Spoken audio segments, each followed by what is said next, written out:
Hey guys, so today I'm talking about azalea, and these are some azalea bushes that I planted close to 15 years ago, and they've done quite well here. They are under irrigation, but they get a massive amount of sunlight, so I don't think without irrigation they would do as well.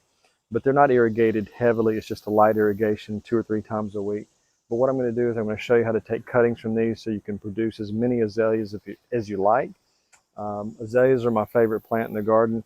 Some azaleas, as you probably know, bloom twice a year, once in the spring, once in the fall. The old-fashioned azaleas will only bloom once on average. And so these azaleas have been great. I really enjoy them. But there really is time to get out my gas-powered hedge trimmer, and I like to prune it to a perfect shape so it looks like it does in Japanese gardens. But before I do that, I'm going to take some cuttings and we'll go out to the greenhouse and I'll show you how I'm going to multiply those and get lots of free azaleas. Okay guys, so I've got my freshly sterilized cutters, and they were sterilized with just ordinary mouthwash, Listerine, or the generic brand, whichever I had on hand. And I've got my pitcher filled with a little bit of water. And so I'm going to start taking cuttings. I'm going to cut about 6 to 7 inches off of each one. I'm going to try to find ones that have really healthy leaves. If it does happen to have a flower bud on it, I would just pick that, remove it, and throw it away. But I'm going to take probably, I don't know, maybe 50 cuttings. So I'll just go through and look for some really healthy. And this is, by the way, this is all this year's growth. This is not last year's growth. If you look in here, you'll see some grayish, light colored stems, and that's last year's growth. But all of this is semi-hardwood cuttings. And so it's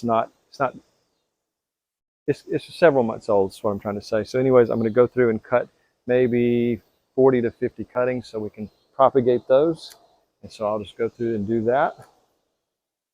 And we'll finish up and head out to the greenhouse. I'm just going to keep looking for really healthy looking cuttings. And we'll do that.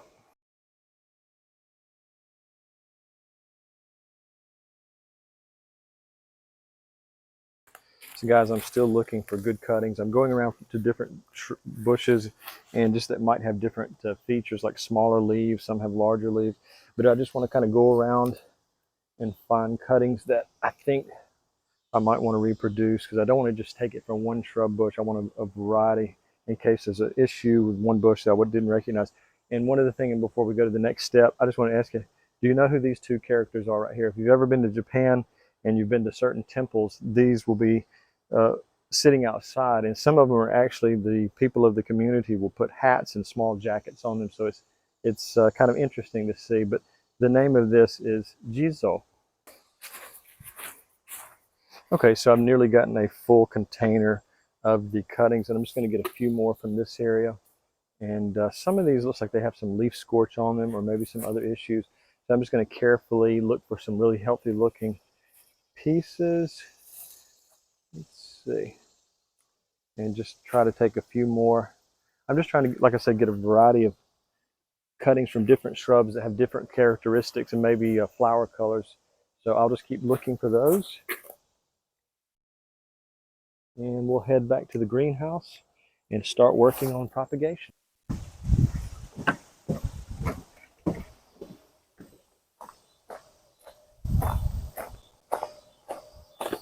Okay guys, so I just wanted to give you a close-up of the cuttings I took. They're about 5 to 6 inches long.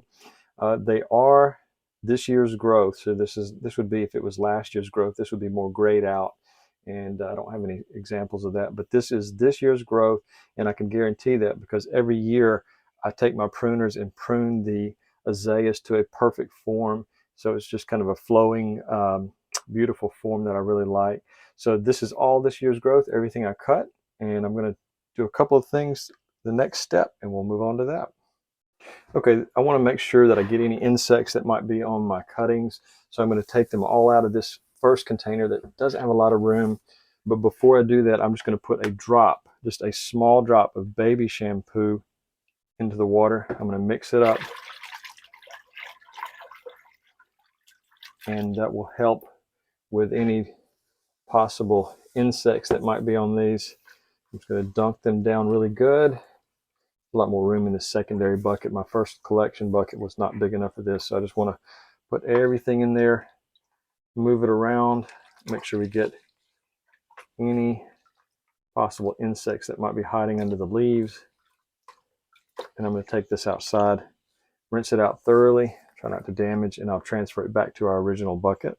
Okay, I've demonstrated this before in other videos, but what I'm doing is I'm doing a double container, a double tub container that is just like a mini greenhouse.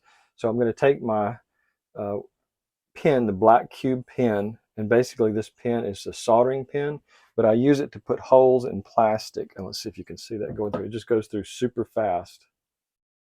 And this is the way I prepare a new box. I've got like half a dozen of these boxes right now.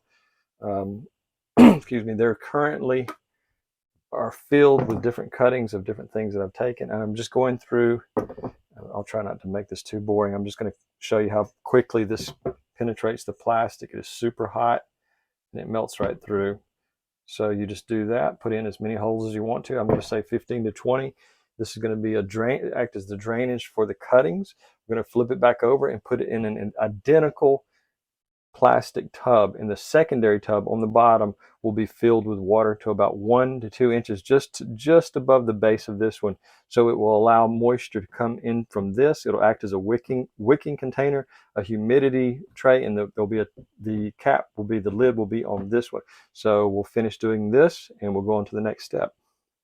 So one thing I will mention is this does cause some toxic fumes, so you want to make sure you're in a well ventilated area, maybe a window open that can pull it out, because you are melting the plastic as you punch through. The second piece of advice I'd give is you can go through pretty firmly this way, but as you pull it back out, be careful not to pull too much because you'll pull the tip off. So just when you're removing the tool, remove it just a little bit slower so it'll come through the hole without pulling your tip off. Okay guys, next I want to demonstrate exactly what type of mix I'm using here for the azalea cuttings. I'm doing a mixture of 1/3 sand, 1/3 potting soil, and 1/3 perlite. The potting soil is made by Miracle Grow, but I think you can use any premium potting soil. We're going to mix all this together, and so we'll have a well-draining, nutritious soil for the cuttings. And I can do that real quick. And just carefully mix it. Perlite is really messy to work with because of the dust factor, but I'm just going to try to fold it over on itself. Just make sure we have, I would guesstimate the soil depth is going to be a couple of inches, 2.5 inches deep. And so yes, some soil will get through to the your secondary tub underneath, but that can't be helped unless you want to put in a fine screen under the potting soil, something similar to landscape fabric might help it, because it allows water to pass through, but almost no soil would fall through. So you might see some discoloration to the water, but it would probably protect 1.5 inches. So we're going to need to add a little bit more. And I'm going to do that off camera so I can come back and show you the next step. Okay, so I think I've gotten the soil level up about 2.5, 3 inches deep. Before I've completely douse this with water after we have all our cuttings in here, I'm going to rinse the lower tray out because I know that some soil did get through all of our little holes there. So we'll do that and after we're through with our cuttings. But right now I'm going to show you how to get the cuttings ready for planting. Okay guys, so I've got the cuttings ready to scarify, and we're going to remove all the leaves. Let's see if you can get this on camera carefully. I'm going to remove all the lower leaves, all the nodes. I've tried to take cuttings right below a node where two leaves come out of the stem, and so we're going to leave a few on the top, but the leaves on the top, we are going to cut those in half. So we want to reduce the leaf size so it doesn't put a strain on the root system. So maybe 50% reduction of the leaves. At the base, what we're going to do is we're going to scrape off about 1 inch of the outer area, the cadmium, and get down to the interior. Just one side, it doesn't have to be both sides. And we're going to put that into our potting mix after we dip it into our rooting hormone. So I'm going to grab some of that. Again, I don't like to cross-contaminate, so I always use a separate cup for the rooting hormone. I just put it in there. And this is one I just put in there earlier, so it's not cross-contamination. And I'm also going to look for my paintbrush. All right, and I'm going to paint that onto the base of each stem that we've cut. Then I'm going to place into the container. I'm going to press it all the way down to where it hits the plastic at the base. So make sure it's going to get a little bit of moisture from below when we fill this up. It's going to be just slightly above where the base of this, so there'll be always be a little bit of moisture in there. And we'll have the lid on, so there'll be a lot of humidity, so they won't have to worry about watering very often. If we want to come back and check it, let some fresh air in, we can do that. So we'll just keep doing the same procedure over and over. Remove all the lower leaves. This one's a little bit long, so I'm going to cut it at an angle and just remove those leaves. I'm going to cut the top leaves in half. Okay. I'm going to scarify the base right here. Just run the razor blade down in a scraping fashion. And I think I already mentioned this razor blade. Well, I think I showed you the razor blade has been sterilized. That's another thing. You're doing kind of a surgery here, so you want to make sure that your hands are clean and your cutters, your razor blade, everything you're working with is clean. So we're just going to keep putting these in there. That one's really close to the top, so I want to take just a little bit more off. And I'm cutting it at an angle. I'm going to put them within. They don't make massive root systems. It takes about, I would say, between 5 to 6, 7 weeks to produce some roots. But this, we're about 6 to, let's see, we're 8. We're about 10 weeks from our first frost. So these will probably come into the greenhouse and they'll continue growing. Once the greenhouse temperature gets down close to 50, the root production will probably shut down. So we're just going to get these, keep these going as long as possible. So in the springtime, we can pot them up in 1-gallon containers individually. Each one will go into its own gallon container, and we'll have quite a few. I think I counted 50 that I cut. Okay, guys, so you can see I've gotten all the cuttings done, and they're in our planting tray. And I'm going to take the top tray out, and I'm just going to show you how this works. There is a small amount of sand that made it through the lower tray, so I'm just going to dump that out and just make sure I get as much out. There's still going to be some that makes it through the small holes, so this water will be discolored, but it's basically about providing humidity. So I'm going to fill this up with water to about 1 inch. Could be 1.5 inches. I didn't measure it, but just we want to set that top tray in there till we see the water just at the base of the top tray before we put the lid on. I'm going to go take it outside and give it a nice, very gentle misting with one of my bonsai watering tips that will not wash it out. It won't wash much soil out, that's what I'm trying to say, but it will just gently give each cutting some water. Okay, I think we're getting close. All right, so I'll take the main tray out, bring it back in, and show you just how easily it sets into the bottom tray. Okay, guys, so I've taken this out and gently watered it. Allowed it to drain for a while so it wouldn't make a mess in the shop here. And so you can see, if you press down, you can see the water. It's coming in contact with the water and it's pushing the water up, so it'll be great for the cuttings. It'll allow some water. I may drain just a little bit out if it's too high. And the last thing will be adding the top. One of the things I will recommend, try to find one that's frosted or clear.